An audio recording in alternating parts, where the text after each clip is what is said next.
காமராஜர் ஒரு முறை ரொம்ப சோகமாக உட்காந்துருந்தார். அப்போ அவரோட உதவியாளர் வைரவன் வந்து, ஐயா என்ன ஆச்சியா, ஏன் இப்படி சோகமாக இருக்கிறீங்க அப்படின்னு கேட்க, அதுக்கு காமராஜர் ஐயா வைரவனை பார்த்த அந்த நிமிஷம் கண்களில் கண்ணீர் கட்டி கண்ணீர் வழிய ஆரம்பிச்சுது.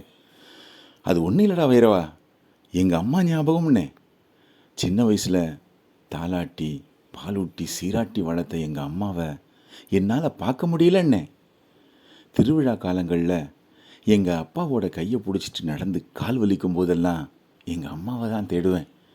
எங்கள் அம்மா என்னை அரவணைச்சு இடுப்பில் தூக்கி வச்சு உட்காரியா அப்படின்னு சொல்லுவாங்க. சந்தோஷமாக இருக்கும். ஜலதோஷம் பிடிச்சிருச்சுன்னா அந்த மூக்கை துடைக்க எங்கள் அம்மாவோட முந்தானையத்தான் தேடுவேன்னே. எங்கள் அம்மாவோட முந்தானையில் துடைச்சாதான் ஒரு சந்தோஷம். வெளியில் விளையாடிட்டு வந்தால் கை கால் கழுவாமல் வீட்டுக்குள்ளே போனால் என்ன திட்டுவான்னே. ரொம்ப சந்தோஷமாக இருக்கும். ஓடி போய் சிரிச்சுக்கிட்டு கை காலெல்லாம் கழுவிட்டு வீட்டுக்குள்ளே வந்து உட்காருவேன்னே. எங்கே நின்னா திரும்பினா எப்பவும் அவன் ஞாபகம்தான்னே. அதை தாண்டி என்னால் வேலை பார்க்க முடியலன்னே. இந்த மக்கள் என் மேலே காட்டுற பாசம், இந்த மக்களுக்காக நான் எடுத்த இந்த முடிவு, அவங்களோட வாழ்க்கை அடுத்த கட்டத்துக்கு போகணும்னு நினச்ச என்னோட நினப்பு தான் இந்த அரசியல் பணி, மக்கள் பணியில் என்னை இருக்க வச்சிருக்கேன்னே. மற்றபடி எங்கள் அம்மாவை இங்கே கொண்டு வந்து வச்சுக்கிட்டா எனக்கு சந்தோஷம்தான்னே.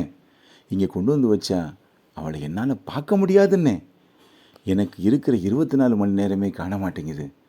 அதனால தான் எங்கள் அம்மாவை என் தங்கச்சி கூட வச்சுருக்கேன்னே. என் தங்கச்சி எங்கள் அம்மாவை நல்லா பார்த்துக்குவா அப்படிங்கிற அந்த நம்பிக்கையில் தான் இங்கே உயிர் வாழ்ந்துட்டுருக்கேன் வைரவா.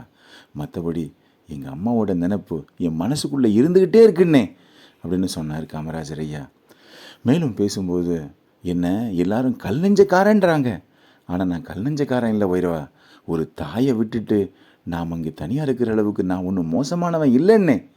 மக்களோட பணி செய்யும்போது எங்கள் அம்மாவை கவனிக்க முடியாதுங்கிற காரணத்தினால மட்டும்தான் எங்கள் அம்மாவை நான் கூட்டிகிட்டு வரலன்னே அப்படின்னு சொல்லிட்டு சின்ன குழந்தை மாதிரி காமராஜர் ஐயா கண்களில் இருந்து கண்ணீர் வடிய விடுறாங்க. காமராஜர் ஐயாவோட இந்த நிலைமை எதிரிக்கு கூட வரக்கூடாதுங்க. காமராஜர் ஐயா அம்மாவை எந்த அளவுக்கு மதித்தாரோ மக்களையும் அந்த அளவுக்கு மதித்தார்.